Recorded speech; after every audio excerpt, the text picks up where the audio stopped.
Hi there, I'm Allison Kurak, owner of Stitched Real Estate Transaction Coordination Company, and welcome back to my channel. If you've been enjoying any of my other videos, I hope you will hit the subscribe button and also like this video today. So the topic of today's video is a common question that can also be a little confusing, which is what is the difference between a real estate assistant and a transaction coordinator? So I have done both, so I'm going to speak a lot off my personal experience, but please note there can be differences, especially while I'm going to talk about being a full-time in-office real estate assistant versus a full-time independent transaction coordinator owning my own company. There are things such as, or roles such as virtual assistants who maybe work with a bunch of different people and do hourly, pay for different tasks or project-based. Or there are transaction coordinators who are in-house where they only work for one brokerage or something like that. But pretty common, a lot of people will think about an independent transaction coordinator or a traditional in-office full-time real estate assistant. And as I mentioned, that's my personal experience, so that's what I'm going to touch on. Okay, so the reason this can be kind of confusing, and I even am guilty of this sometimes, but if I'm talking to someone on the phone who doesn't understand what a transaction coordinator is, like someone I'm working with in that transaction, I'll be like, oh, I'm this person's assistant. They're like, okay. Sometimes it's just easier to say if someone's not familiar with what a transaction coordinator is. So I can see how there can be some confusion, and there are a lot of similarities in the role, but there are some differences, which is what we're going to cover in this video. All right, so the first one is most likely going to be your working place. So as I mentioned, when I was a full-time real estate assistant, I went to an office every single day. I had to be there and I had set working hours. And if I was done early or something, I didn't just get a leave. I had to stay at the office.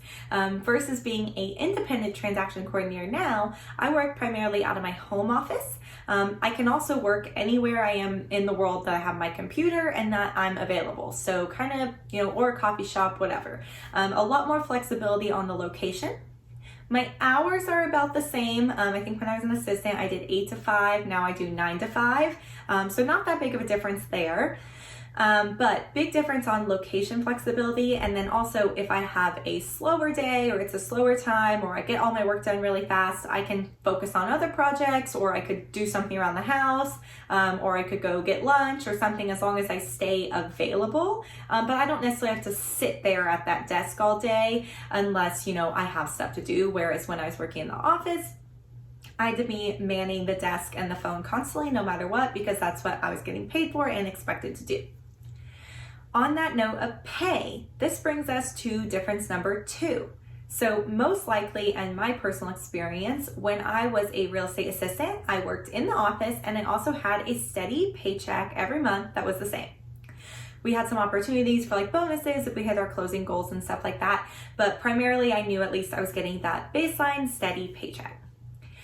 Flip to being an independent transaction coordinator, I get paid per transaction or, per listing. So almost on more of a commission-based payment plan. So basically, if I don't have any listings or any transactions coming in, or I don't have things closing, then I'm not getting paid. So that can definitely be a stark difference depending on how it's structured. Independent TCs will primarily work this way or have some other type of payment structure, but not a set salary. And in-house TCs, they may get paid a salary or they may get paid per transaction. Could go either way. Also, as I mentioned, a virtual assistant may do hourly pay or something like that, or your full-time position in person may be hourly pay for an assistant, but more of a guaranteed income versus the ups and downs of independent contractor income. All right, and then the next thing I want to touch on that's different is who you work for. So when I was an in-office assistant, I worked for one group and one mega producing agent. So I went to the office every day, but I only handled the deals and all the other tasks for that one agent. This is probably the case if you're in a similar role for one agent or two, or a small group or team, or maybe even for a small brokerage, you are the assistant or assistant to one of the brokers there or something like that. So working for a smaller group of people, even potentially small as one person, as my experience was. On the flip side, if you're an independent contractor TC or even an in-house TC, who could be a contractor too, I guess, in-house TC or independent TC, you're likely working with a variety of agents. So if you're working in-house for a broker, you're probably working with the majority of agents at that brokerage, if not all of them. And if you're working independently, you could be working with as many agents as you want. Agents from all different brokerages, from different parts of the state, the area, potentially even different states. So having to make sure you're aware of more systems, you know, how those work, different brokerage processes, there can be a little bit more of a learning curve when you're working with such a variety of people, but it also helps you not put all your eggs in one basket. And that's why it's important to have our good notes and our good task templates and email templates saved in our transaction management system. So that's another one of the biggest differences is the amount of people you're working for and the variety in the different clients that you have is between an assistant and a TC. Okay, and the last and biggest difference is actually going to be the types of tasks you are handling. So there can be a little bit of overlap here depending on what TCs are offering and what the assistant's doing, but this is primarily going to be the biggest differentiator of a assistant versus a transaction coordinator. So when I was a real estate assistant working at the office, I handled essentially everything. So everything administrative, you know, calendar management, answering the phone in the office, picking up the mail, making sure we had office supplies, filing away emails, things like that. Keeping everything nice and organized. I also managed all the marketing, so working on social media and blog posts, working on ordering the marketing materials and sending them out to whoever they needed to go to. I would also do things like schedule appointments or follow up with clients about something, even help clients do, you know, services like before they're going to sell their house, like set up an HVAC service, things like that. And then I also did manage all of the transactions. So pre-listing like I do now and contract to close like I do now, as well as all the compliance paperwork and things like that. As I mentioned, I was working for one individual agent, so it was easier to handle all of that. But typically the biggest difference is an assistant is going to be handling all those administrative tasks, you know, organizational tasks, things around the office, and then also handling, you know, potentially marketing and then potentially TC work. Whereas your transaction coordinator is just going to be handling the transactions and they're part of it.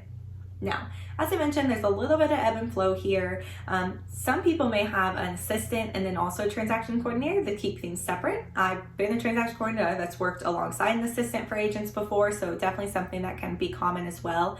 And there may be transaction coordinators who offer like a couple admin tasks a la carte, or they include like one free marketing flyer with a listing or something like that. But primarily, while an assistant is going to do a variety of tasks to keep the agent or the team of the brokerage running, the transaction coordinator is going to work on a transaction or listing property specific basis.